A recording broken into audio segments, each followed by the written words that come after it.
wonderful, Nash is here. Marvelous. Let's see what else we get.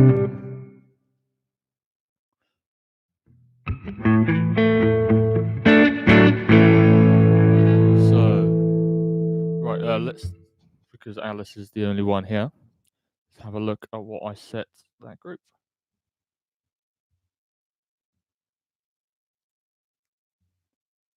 Right, so this week we were looking at, well, I sent along some new chords to learn. So we were looking at G, A minor, and D minor. Up to now, yes, Stanley was. I'm sure he'll join along in a second. I don't know if they left again, and then came back on, but we shall see. Oh, wonderful! Stanley is here. Cool. So, right, as I was saying, in that particular group with Alice, we were looking at these new chords. So up to now, a lot of the groups have been doing really basic chords, like for G, like this, for example, or A minor, like this. But now we're stepping it up a notch and learning some more commonly used versions. So that's a very simple way to get us into and understanding chords properly. But this is how. So this is a G, and this is how we would play a G every day. Once we build up a chord notch, we play like this. That's what we're starting to do with some of the groups now. So they're called the open position chords. Reason why is because we've got open strings in there as well, and they're more similar to what we would use in a position where we're playing a song normally or live or with other people. Okay, so one thing I've done with some of the more advanced groups as well is we've been looking more at different warm-ups that we can do. So I'll give you an example, and I want to point out that it's not meant to be musical or fun or this amazing thing that we do, and we wake up in the morning, we really want to do the warm-up. So this is what I do.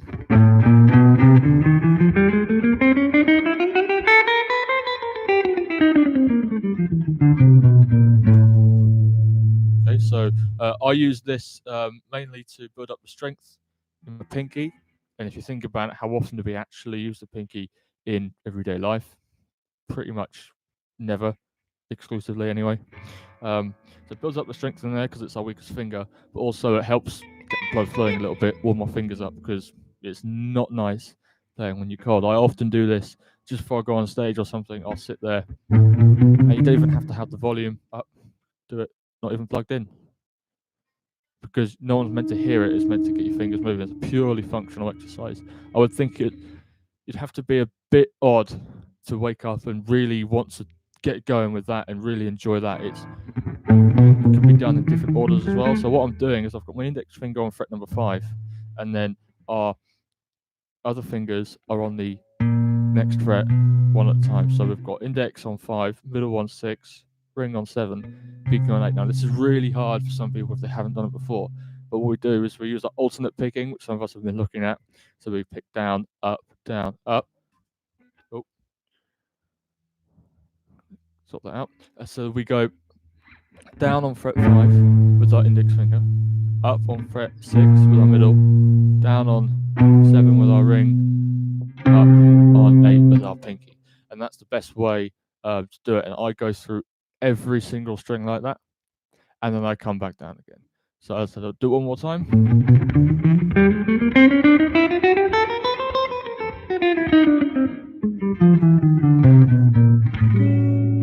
So you don't have to do it from there. You can do it from here, or here, or here. Yeah, it doesn't matter. It's anywhere as long as you get it nice, consistent. That's a lot of students struggle, and everyone's guilty of it at some point, of being slightly annoyed they can't play something at the right speed or fast enough. Now, what is most important is we play the notes properly first. You often hear people throw around the phrase like, if you can play it slow, you can play it fast, which is mostly true, but when we play slowly, it allows us to focus on the actual technique more and making sure we get that down, because a lot of people that are 10, 20 years into their playing career as such still do things in a really bad way, that they might, I know, countless people with wrist injuries because they're not picking properly. And if we can play it slowly but well, that's more important to me. The speed will come. What will happen is, child, I do it still now. I'll be learning something, I'll really struggle, so slow it right down, and then one day I'll just get up and I'll play it really quickly, and then it'll be like, wow, that just happened. So if we're doing this exercise I just spoke about, like this, if we're doing that really fast, that's great. But if it sounds like this, it doesn't sound very good at all. If we do it at this speed, there's nothing wrong with that.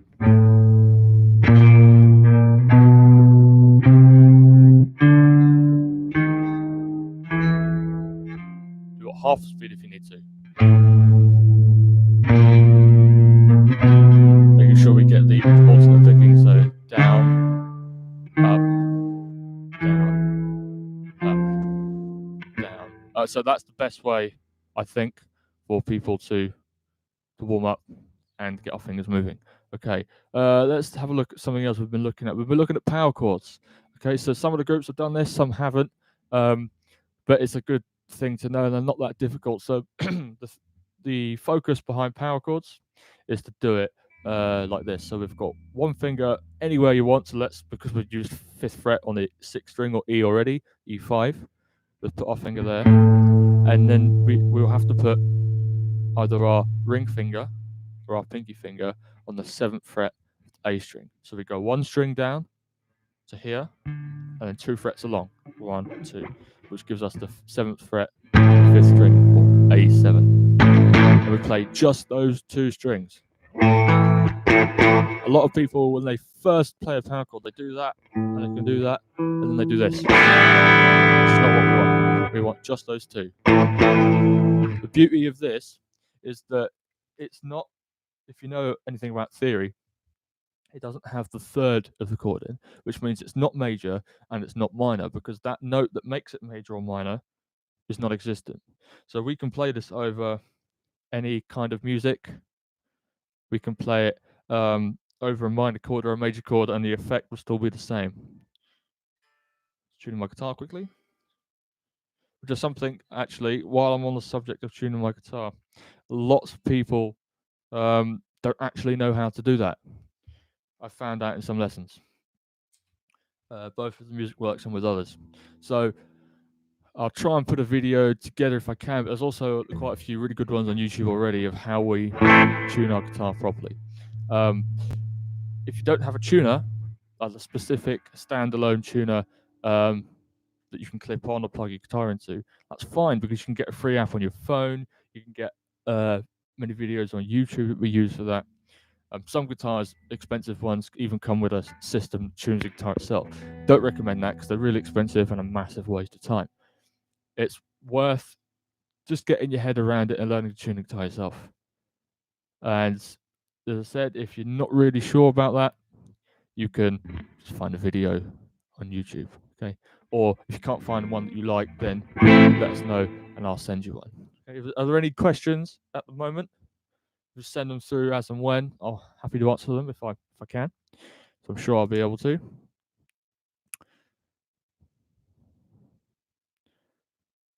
Okay.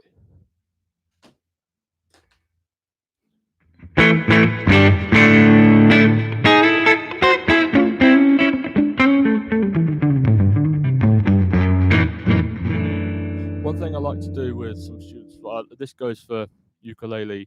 To be fair, you can use it for any instrument, because people should really learn to kind of understand, not analyze music in a music theory really specific way, but to work on it.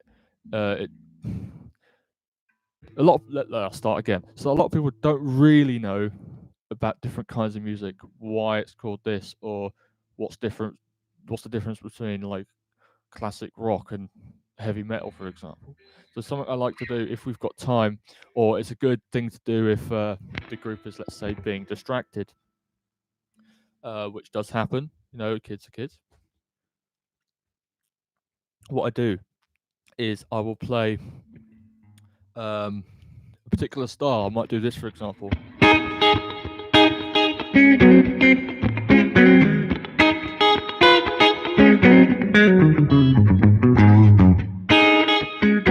I asked them, what genre is that? What kind of style of music is it? And then lots of people will say, oh, that's classical, because they think it sounds old, which is a common one. But then I'll play some classical music to them. I'll do something like this. I'm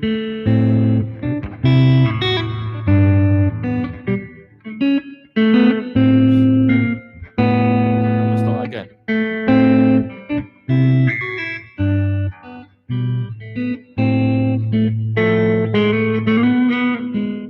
And when I play that, then they realise actually that does sound a bit more classical than what it does. But then I might play something like this.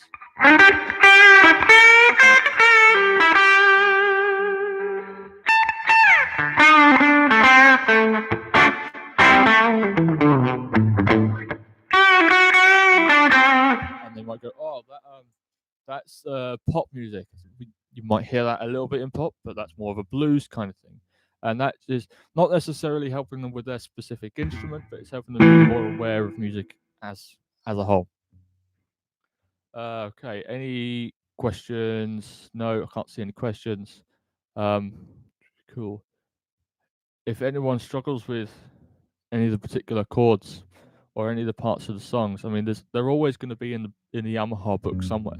If we don't have the Yamaha book, we probably should have it, because it's a great resource to have. I mean, I've got one.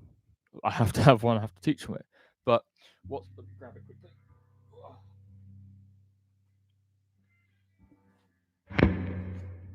So, if you do have the book and you wanted to, let's say, distract the child for a while, or occupy them, that's probably a better word, is if you give them the book, so have a work through that, don't be afraid to pick something out and give it to them.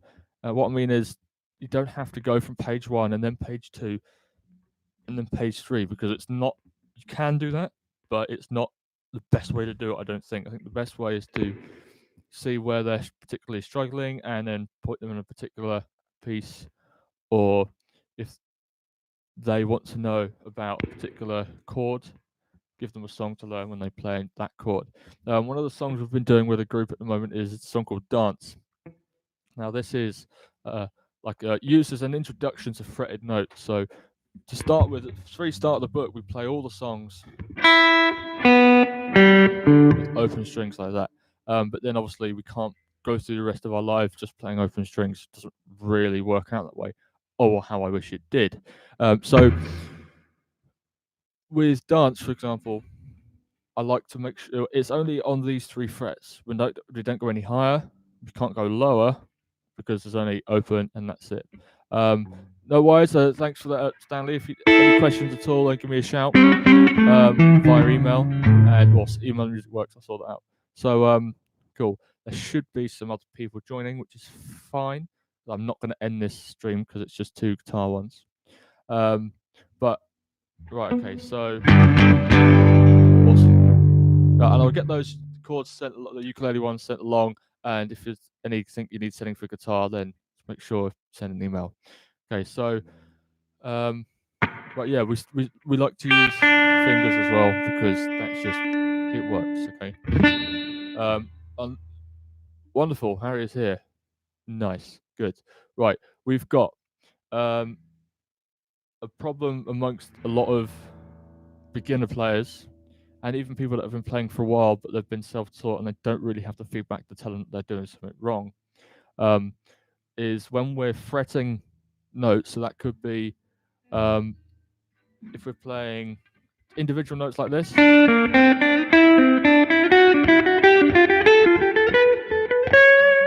or playing chords like this, for example.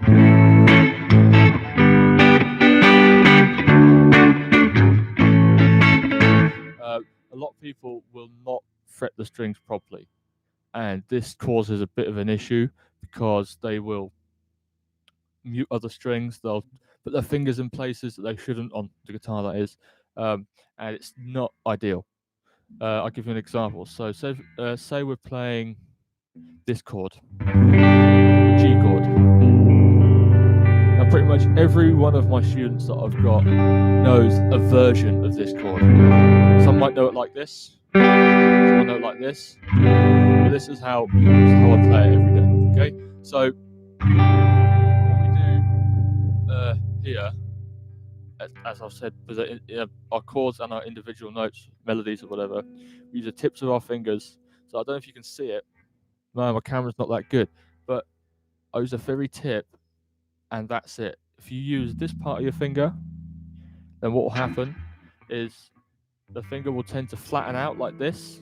So if you can see that, move that around. Should be like that. Whereas a lot of people do it like this. And the problem with that is you get this sound then,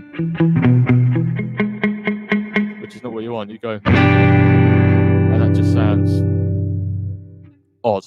It's probably the slightest word I can think for it. So imagine if you were listening to, you went to a festival or something, you paid all this money for a ticket, and someone on stage is just going, because they're not playing the chords properly. It's going to ruin the experience for everyone.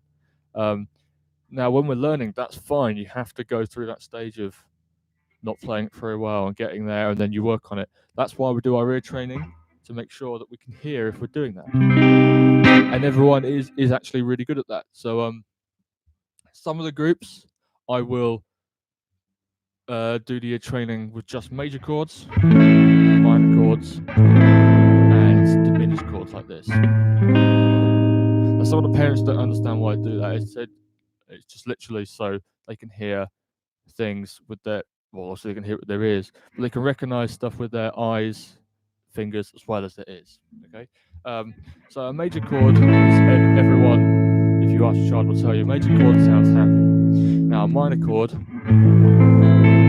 sad, and a diminished chord, it's kind of a creepy, kind of scary kind of vibe to it. Not great by itself, but when used for a particular reason or in a particular way, can be really effective.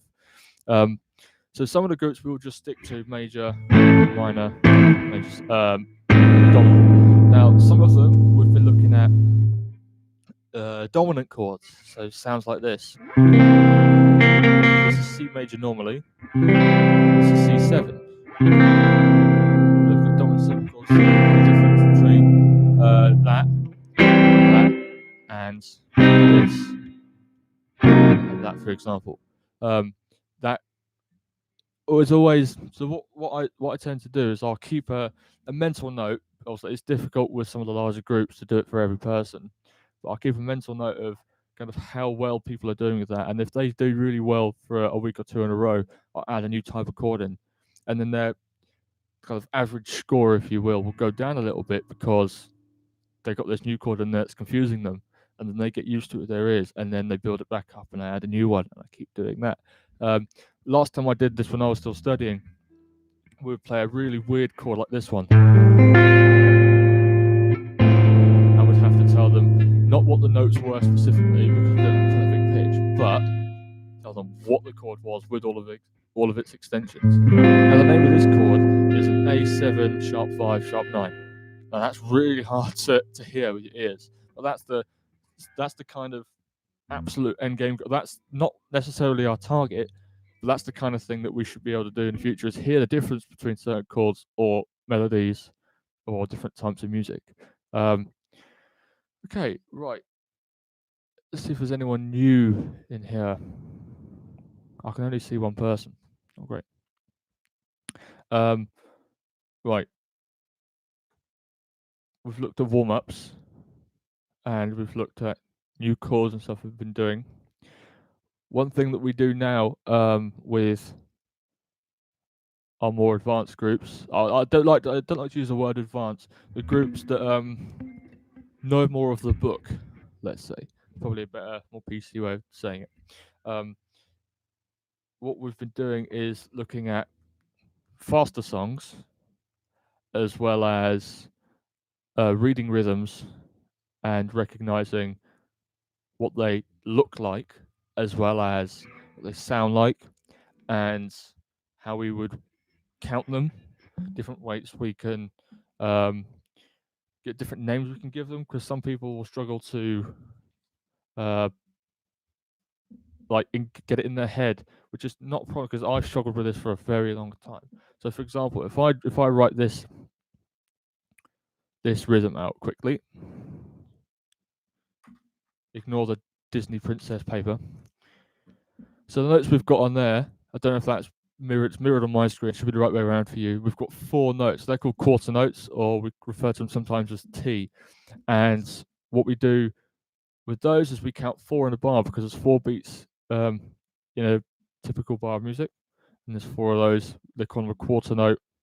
It's going to be 4. Okay, we can't have any more than that if we're in 4/4. But in all the songs we've got in this book, they're all in common time anyway. So what we do is we count those 4, and we can call them T, because T is a 1-syllable word. But sometimes we use names, so we might go like Steve, Steve, Steve, Steve, and count along to a song or a drum loop like that. We could or Bob is a popular one. Now, if we have a look at a different rhythmic note value, just to get it across to parents a little more, is the one underneath. You notice that there's only 2 of them. If we double the value of a quarter, it becomes a half, so that's known as a half note. Now, the name in the book that, in some books or some places, what we'll do is call this like green tea. So we'll count it like this, for example. So it'll be green tea, green tea. So on guitar or any instrument, the note would last for twice as long. It lasts like this. So if I was going to count along to that with the beat numbers, so it'd be 1, 2, 3, 4. Okay, and the quarter notes, for example, would be 1, 2, 3, 4. Hopefully that's obvious for you. Right, we could assign those notes we looked at, a half note, also called a minim. We can assign that a name with 2 syllables. So obviously, obvious one for me is Alex, Alex, Alex, like that. Or we could do like Harry, or I don't know, a random name with 2 syllables in it. Okay, and then we've got this note. You notice there's kind of a pattern. So we've gone from a quarter to half, and now we've got whole. Now you notice there's kind of a diamond shape that's not filled in without a tail, which is the kind of the sticky up line bit. Now with that, that means it takes up a whole bar or 4 beats. Okay, and following on the pattern from the others, we would give that a name or a word that's got 4 syllables in it. I came up with a random one the other day. It was Frederick Johnson. That worked. I think one of the ukulele students actually had a friend with a 4-syllable name, which was Santiago. So we used that for their lesson. Santiago. Then we had my favorite one, which someone suggested, was chicken goujons. Now I like that. So we counted like this: chicken goujons, which makes everyone laugh, which is not it's very, very, very good way of doing it. If they can laugh about it and not be too silly, then that's a fantastic way to learn. So we've got those 3, which are the main ones. We've got one more, but we can't go any bigger than whole notes. So obviously we've got to do quarter notes. I'm going to write it on the back of that sheet because it looks terrible otherwise. Any questions, just shoot them along. Bear in mind there is a short delay between when I see them and when you've typed them. Okay, so they would be 8 notes. So we wouldn't count that 1, 2, 3, 4, 5, 6, 7, 8 because that's just confusing. Okay, we've only got 4 beats in the bar. We can only go up to 4. So we would count that like this: 1 and 2 and 3 and 4 and. Okay, so that'd be 8 in total. So I'll give them 2 hands. So 1 and 2 and 3 and 4 and. Okay. What name we usually give to this would be coffee. So that's the kind of the drink kind of value we'd give it. So it would be, if you could see it, coffee, coffee, coffee, coffee, which some people can get quite quickly. If they see it written on in the book, for example, so we've been looking at if you've got eighth notes if that's the thing you need to concentrate on. We have, where is it? Page 14 of the Yamaha book. Right at the bottom, we've got reading rhythms. That's what we've been looking at. Okay? Like that. And notice we've got the quarter notes here. Then we've got our eighth notes. Down here, we've got a half note. And here is a whole note. And they're ordered differently. Now, I like to get people to read them that way, left to right, as we usually would. Do all of the exercises, and then backwards if we need to as well. Part of reading rhythms is also noticing patterns. So you'll notice that this bar is the same as this one. So you just need to be able to play that, and then you can play that, that's fine. Now that bar is the same as that one, which is fine. It's just the opposite of that. We've got two half notes and a quarter note, two eighth notes and a quarter note there. For this one, we've got a quarter note and then two eighth notes.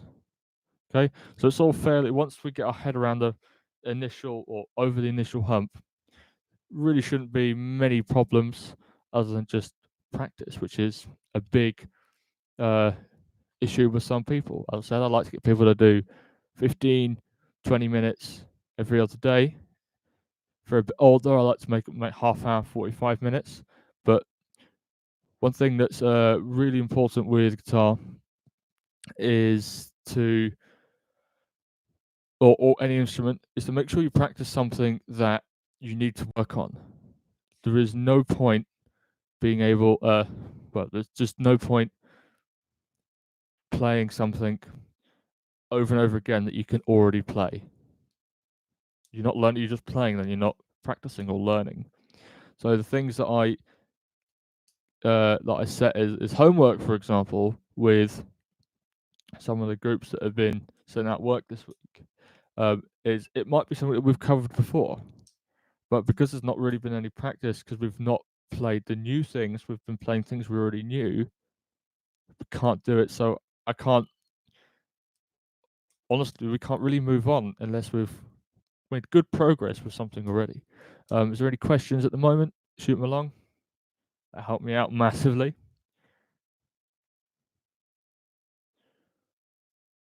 Okay. One thing I will say about the book, the Yamaha one, is towards the end of the book, some of the songs get really quick. Now, when you look at them, for example, one of the groups, we've been looking at the song "Blink and You'll Miss It," which is on page 25 of the Yamaha book. So it's on here. Have I got to the right page? Okay, so if we take what we were doing about the note values, here, for example, is just two half notes. That's a quarter note, two eighth note. It's not really that difficult. But the problem is, the song is, turn my volume up, it's quite quick like this. So you'd think, looking at that, the initial reaction is to go, oh, that's really so. Well, in reality, the rhythm's like this. It's not that fingering, obviously, but you get the idea. So it's a good idea to keep track of the tempo, which is denoted at the top. That's something that I struggled with when I was young. I worked really hard in the last few years on rhythms and stuff, so I can read rhythms quite well, but I can't read melodies very well. But that's the thing that I work on too, and that's something that we'll start working on together as a group, is learning basic melodies by sight reading on one particular string. Okay, unless there is any questions, I will end the stream. There's only 4 people apparently in this, but I can't actually see any of them apart from myself, which is not great, but here we are. So if there's no questions, I'll play my favorite chord and then we'll leave.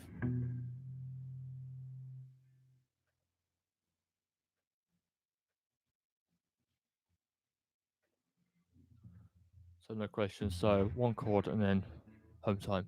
Nice.